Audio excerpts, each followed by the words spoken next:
ಹಗಲು ಹೊತ್ತಲ್ಲೇ ನಡೆಯುತ್ತಿದೆ ಮರಳು ಮಾಫಿಯಾದ ಅಟ್ಟಹಾಸ.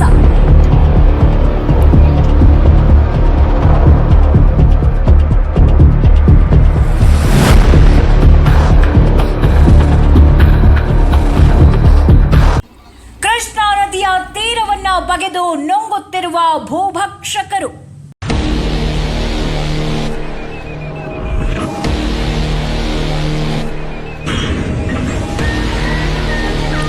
ಆಸಗಿ ಅಸ್ಕಿ ಗ್ರಾಮ ವ್ಯಾಪ್ತಿಯಲ್ಲಿ ತಿಂಗಳುಗಳಿಂದ ನಿರಂತರವಾಗಿ ಅಕ್ರಮ ಮಣ್ಣು ಗಣಿಗಾರಿಕೆ ನಡೆಸಲಾಗುತ್ತಿದೆ. ಜೆಸಿಬಿ ಯಂತ್ರಗಳ ಮೂಲಕ ಸುಮಾರು 8 ರಿಂದ 10 ಅಡಿ ಆಳದವರೆಗೆ ಕೃಷ್ಣಾ ನದಿಯ ಒಡಲನ್ನ ಬಗೆದು ಸುತ್ತಮುತ್ತ ಬೆಳೆಯುತ್ತಿರುವ ಇಟ್ಟಂಗಿ ಭಟ್ಟಿಗಳಿಗೆ ಸಾಗಿಸಲಾಗುತ್ತಿದೆ. ನೂರಾರು ಲೋಡ್ಗಳಷ್ಟು ಮಣ್ಣನ್ನ ನದಿ ಪಾತ್ರದಿಂದ ತೆಗೆದು ಇಟ್ಟಂಗಿ ಭಟ್ಟಿಗಳ ಸಮೀಪ ಸಂಗ್ರಹಿಸಿಡಲಾಗಿದೆ. ಪ್ರತಿದಿನ 3 ರಿಂದ 4 ಜೆಸಿಬಿಗಳು ಹಾಗೂ 10 ರಿಂದ 15 ಟ್ರ್ಯಾಕ್ಟರ್ಗಳು ಮತ್ತು ಟಿಪ್ಪರ್ಗಳ ಮೂಲಕ ಮಣ್ಣು ಸಾಗಾಟ ನಿರಂತರವಾಗಿ ನಡೆಯುತ್ತಿದೆ ಎಂಬ ಆರೋಪಗಳು ಕೇಳಿಬಂದಿದೆ. ಇಷ್ಟೆಲ್ಲ ಅಕ್ರಮ ಚಟುವಟಿಕೆಗಳು ನಡೀತಾ ಇದ್ರೂ ಭೂ ಮತ್ತು ಗಣಿ ಇಲಾಖೆ ಅಧಿಕಾರಿಗಳು ಮೌನ ವಹಿಸಿರೋದು ಹಲವು ಅನುಮಾನಗಳಿಗೆ ಕಾರಣವಾಗಿದೆ. ರಬಕವಿ ಬನಹಟ್ಟಿ ತಹಶೀಲ್ದಾರ್ ಹಾಗೂ ಸಂಬಂಧಪಟ್ಟ ಅಧಿಕಾರಿಗಳು ಈ ಬಗ್ಗೆ ಗಮನ ಹರಿಸುತ್ತಿಲ್ಲ ಎಂಬ ಸಾರ್ವಜನಿಕರ ಆರೋಪವೂ ಕೇಳಿಬಂದಿದೆ. ಜಮಖಂಡಿ ಉಪವಿಭಾಗಾಧಿಕಾರಿಗಳು ಹಾಗೂ ಜಿಲ್ಲಾಡಳಿತ ಕೂಡ ಈ ವಿಷಯವನ್ನ ಗಂಭೀರವಾಗಿ ಪರಿಗಣಿಸಿ ಕ್ರಮ ಕೈಗೊಳ್ಳಬೇಕಾಗಿದೆ. ಅನಧಿಕೃತವಾಗಿ ಕಾರ್ಯನಿರ್ವಹಿಸುತ್ತಿರುವ ಇಟ್ಟಂಗಿ ಭಟ್ಟಿಗಳ ವಿರುದ್ಧ ಹಾಗೂ ಕೃಷ್ಣಾ ನದಿಯ ಪರಿಸರ ನಾಶ ಮಾಡುತ್ತಿರುವ ಭೂಭಕ್ಷಕರ ವಿರುದ್ಧ ಕಠಿಣ ಕ್ರಮ ಯಾವಾಗ? ದಂಡಾಧಿಕಾರಿಗಳೇ, ಈಗಲಾದರೂ ಎಚ್ಚೆತ್ತುಕೊಳ್ಳಿ. ಇದು ಭಾಗ 1 ಮಾತ್ರ.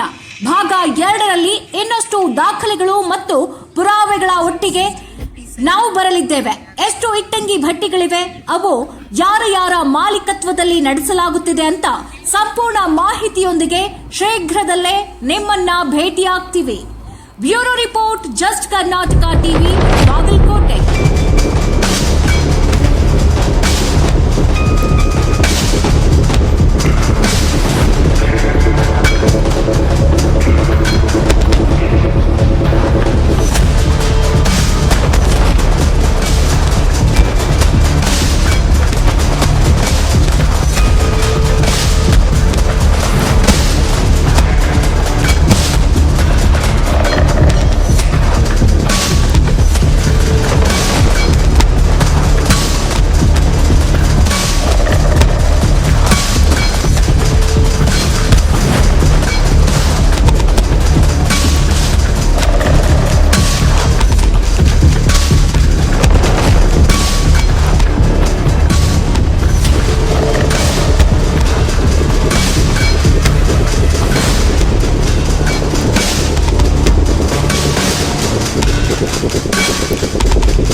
ವೀಕ್ಷಿಸಲು ಈ ಕೂಡಲೇ ನಮ್ಮ ಜಸ್ಟ್ ಕರ್ನಾಟಕ ಟಿವಿಗೆ ಸಬ್ಸ್ಕ್ರೈಬ್ ಮಾಡಿ.